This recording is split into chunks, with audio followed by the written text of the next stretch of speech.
주신 말씀 사도행전 27장 9절에서 19절 말씀입니다. 사도행전 27장 9절에서 19절 제가 먼저 읽고 교독하겠습니다. 여러 날이 걸려 금식하는 절기가 이미 지났으므로 항해하기가 위태한지라 바울이 그들을 권하여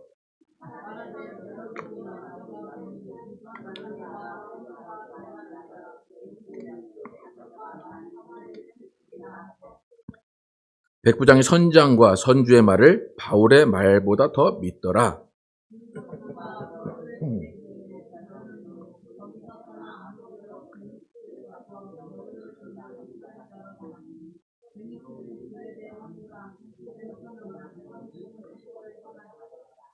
남풍이 순하게 불매 그들의 뜻을 이룬 줄 알고 닻을 감아 그레데 해변을 끼고 항해하더니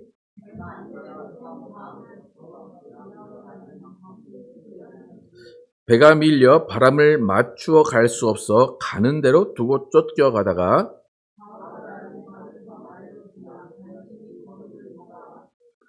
끌어올리고 줄을 가지고 선체를 둘러감고 스르디스에 걸릴까 두려워하여 연장을 내리고 그냥 쫓겨가더니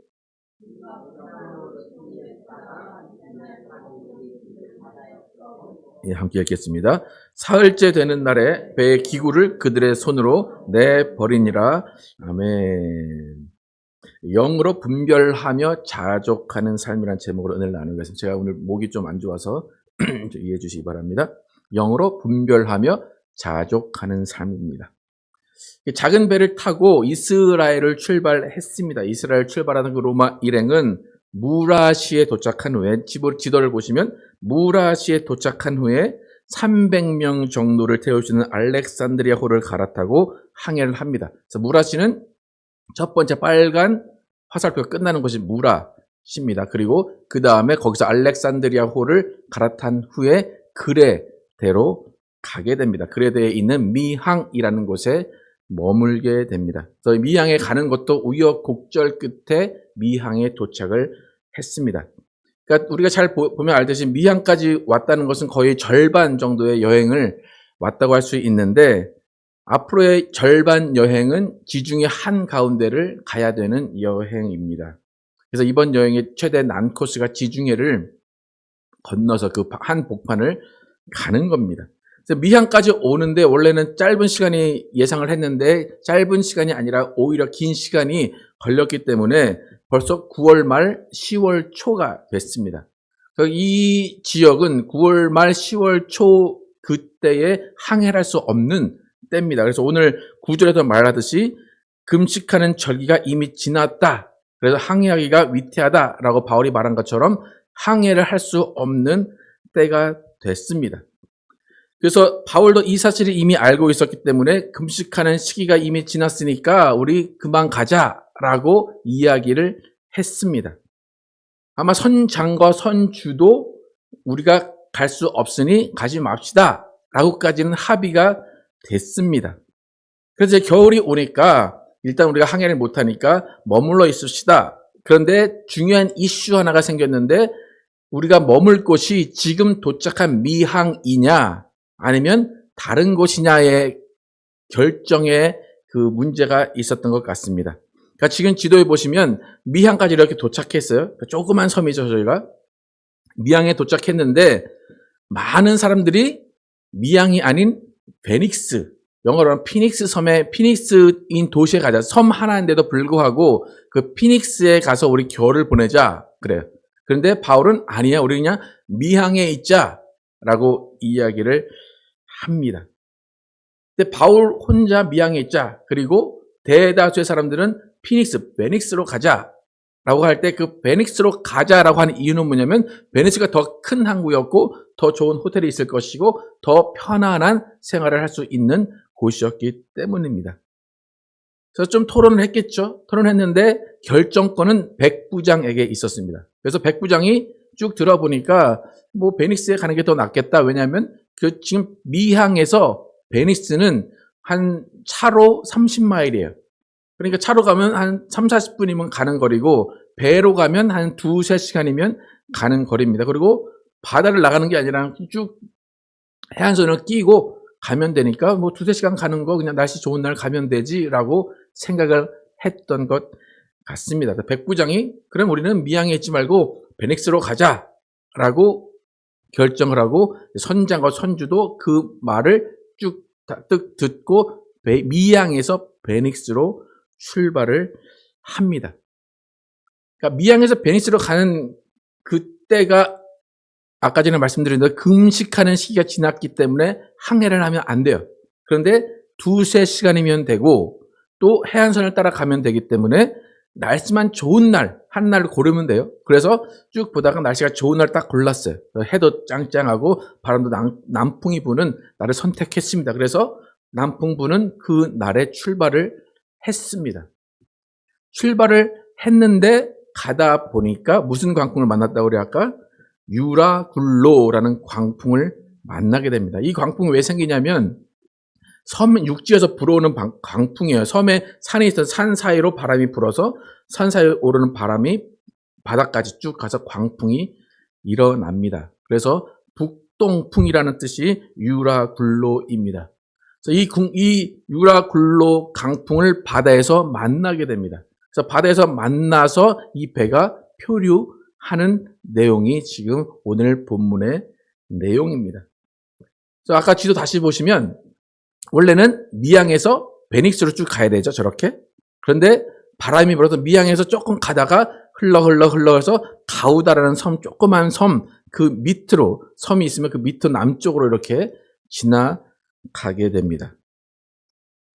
그래서 가우다 섬 근처에서는 또 가우다 섬 근처가 해안이 얕은 곳이었어요. 그래서 거기서 그 모래에 배가 닿을까봐 우리가 가진 물건을 다 던지고 그냥 배가 갈 수 있도록 그냥 알아서 갈 수 있도록 닻을 내리고 그런 조치를 하는 내용이 오늘 본문의 내용입니다.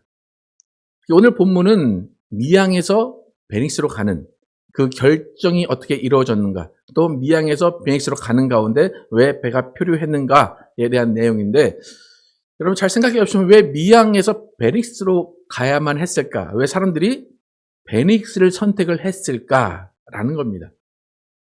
차로 30분 걸리는 거리, 30마일 걸리는 거리를 왜 선택을 해서 굳이 그리로 가야만 했을까라는 겁니다. 어떻게 생각하십니까? 미항과 베닉스 그렇게 큰 차이가 있을 것 같습니까? 여러분 어떻습니까? 바울은 그냥 미항에 있자. 그런데 많은 사람들은 아니야, 우리 베닉스로 가자.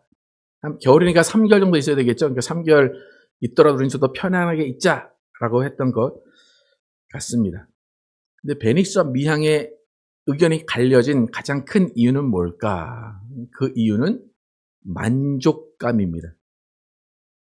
미항보다는 베닉스가 더 만족스러울 거야, 더 편할 거야 라는 그 만족감의 차이에 의해서 미항에서 베닉스로 결정이 됐습니다.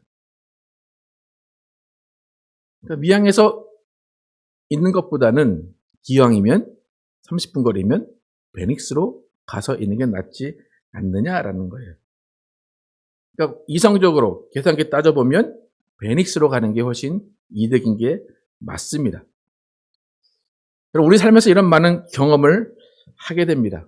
조금 더 만족을 느껴보려고 하고, 조금 더 좋은 것을 가져보려고 하고, 조금 더 확실한 무언가를 손에 들려고 하는 경우가 많이 있습니다. 나의 만족을 채워보려고 할 때가 있습니다. 여러분, 일반적인 생각으로, 이거 개인적인 차가 아니라 일반적인 생각으로 시골에 사는 것보다 도시에 사는 것을 더 선호합니다. 그죠? 만약에 저도 이제 와이프랑 그런 얘기를 많이 하는데, 그 길을 가다 쭉 가다가 이제 아무것도 없는 그 렌치만 있는, 소만 있는 그런 데 거기서 여기 살고 싶다 그러면 와이프가 뭐라고 하냐면, 비행기 사주면 헬리콥터 사주면 여기 살을게 그래요. 그죠? 그러니까 기왕이면, 그러니까 개인차는 있지만 기왕이면 시골에 사는 것보단 도시에 사는 게 낫겠죠. 그죠? 왜 그럽니까?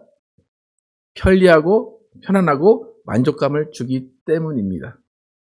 자동차를 제가 고치다 보면 긴 볼트에 너트를 끼워서 작업을 해야 될 때가 있어요. 근데 어떤 볼트와 너트는 그 장력이 딱 맞아야 돼요. 그래가지고 거기에 뭐 20이나 30 장력을 맞추십시오. 그래요. 근데 저희 같은 사람은 그걸 못 맞추잖아요. 그러니까 그걸 맞출 수 있는 기계가 있어요. 그래서 돌리다 보면 뚝 하고 소리가 나는데 그때 더 이상 돌리지 말라는 거예요. 그래서 그런 기구를 사용해야 될 때가 있는데 어떨 때는 그 기구가 없어서 이제 내가 좀 잘 조절을 해서 해야지 그리고 쑥쑥 이렇게 돌립니다.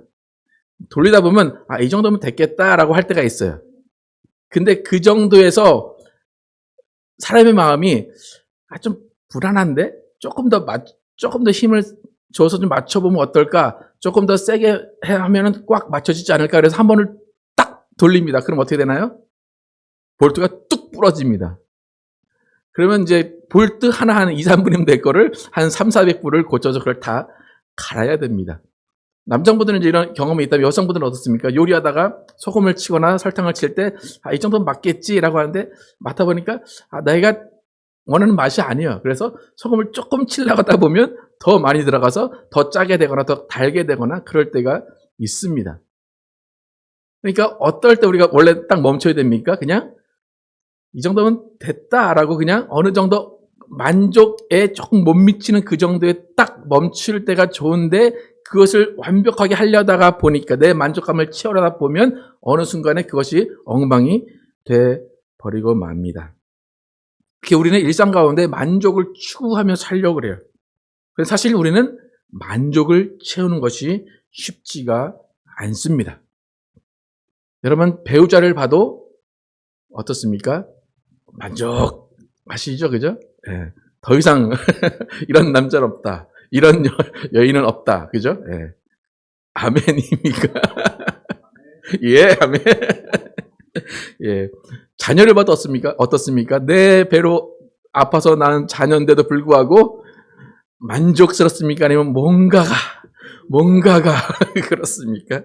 예. 우리는 아쉬운 것들이 좀 있습니다. 여러분 또 배가 음식을 먹을 때 배가 적당히 부른 것이 건강에 좋다고 얘기를 합니다. 그런데 불구하고 배가 적당히 부른 것이 좋다고 건강에 좋다고 알고 있긴 하지만 저 같은 경우는 절대로 거기서 멈출 수가 없습니다. 그냥 배가 빵빵할 때까지 만족해야 그게 음식을 먹은 겁니다. 우리의 모든 삶의 순간에는 내가 원하지 않는다고 생각하지만 나는 만족을 원합니다. 그래서 그 만족으로 행복을 느끼고 그 만족으로 기쁨을 느낄 때가 많습니다. 그렇기 때문에 우리가 만족을 느끼는 삶을 살다 보면 우리 삶은 어느샌가 불만족이 쌓이게 된다는 것입니다. 그러니까 우리의 삶이 행복해야 되는데 행복하지 못하다고 느낄 수 있는 가장 큰 근본적인 이유는 불만족 때문입니다.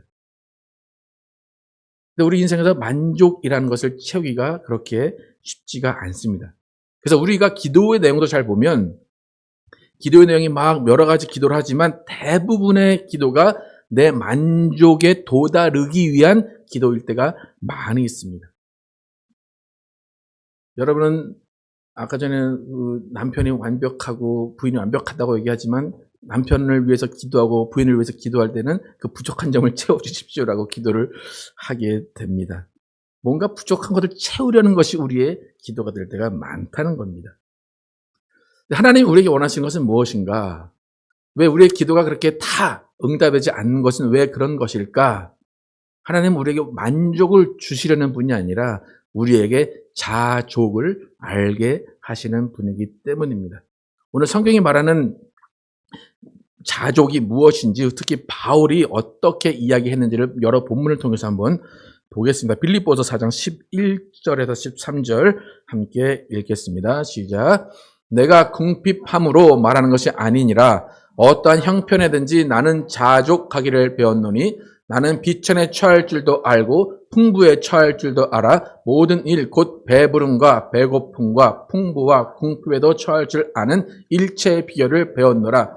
내게 능력 주시는 자 안에서 내가 모든 것을 할 수 있느니라. 바울이 빌립보 교회에게 좀 돈을 보내주십시오라고 얘기합니다. 그런데 그 이유가 내가 돈이 없어서나 배고파서나 그런 게 아니라 하나님의 일을 위해서 달라고 하는 거예요. 그래서 바울이 어떤 상황에 있든지 나는 자족한다라는 거예요. 그래서 나는 자족함을 하나님으로부터 배웠다. 일체의 비결, 저게 뭐냐면 being content, 자족하게 되는 것을 배웠다라는 거예요. 그래서 내게 능력 주시는 자라는 것은 뭐냐면 내게 자족함을 주시는 자라는 거예요. 내가 자족할 때 모든 것을 할 수 있다라는 것입니다. 또 그 다음 본문 보시면 디모데전서 6장 5절에서 10절 함께 읽어보겠습니다. 시작.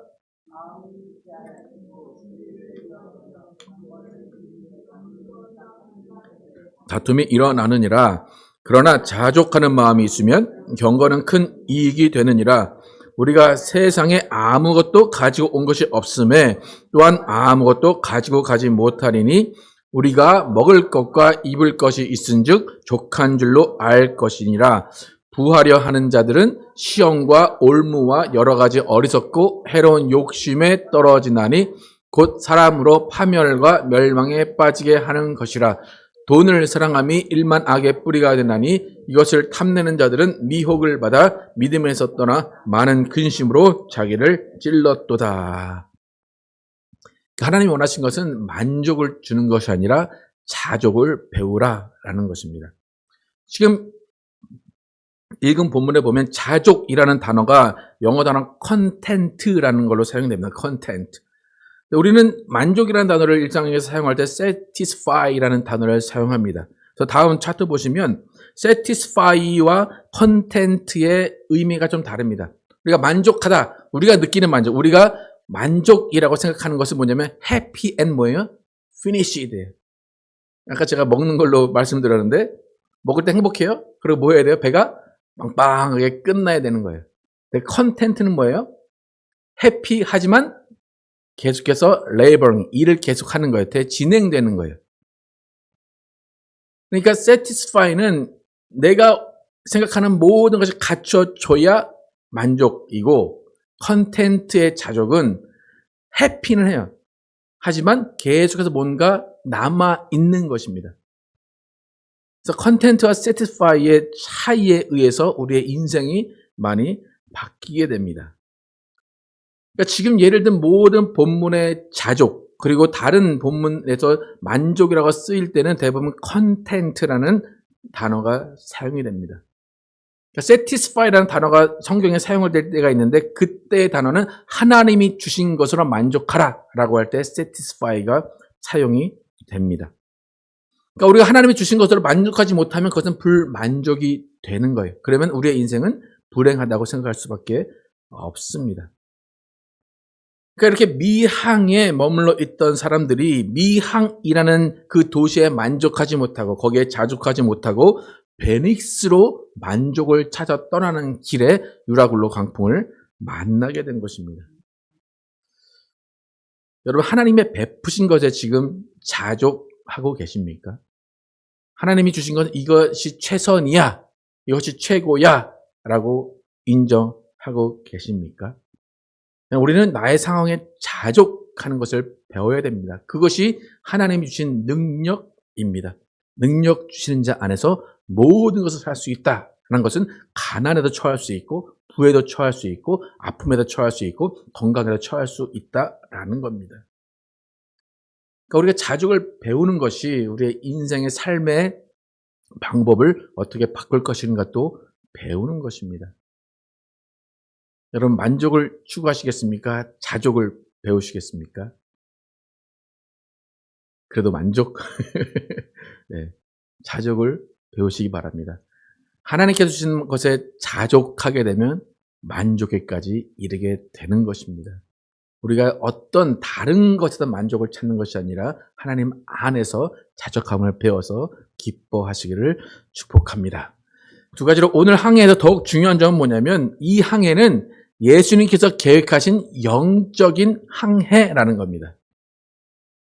미항에서 베니스로 가는 것이 아니라 미항에서 로마로 가야 되는 겁니다. 그런데 사람들이 자신의 생각으로 자신의 만족으로 미항에서 로마가 아니라 미항에서 베니스로 가는 것을 선택을 했습니다. 여러분, 이 항해가 예수님이 계획하신 항해라면 반드시 영적인 싸움이 분명히 있습니다. 영적인 일들이 일어난다는 것입니다. 예수님이 계획하셨다면 마귀는 그 계획을 어떻게 해서든지 멈추게 하려고 하고 어떻게 해서든지 방해하려고 한다는 것입니다. 그러니까 마귀는 예수님이 계획하신 그 루트가 아니라 어떻게 해서든지 사람들의 만족하는 심리를 이용해서 루트를 바꿔 버리는 겁니다. 그러니까 너희 이거 만족하지 못하지, 너 이거 안 되지 라고 하면서 만족을 추구하게 함으로 인해서 하나님의 계획, 예수님의 계획을 바꿔 보려는 겁니다. 그러니까 우리 안에 일어나는 모든 갈등, 모든 다툼, 모든 갈라짐은 내 안의 불만족으로 이루어지는 겁니다.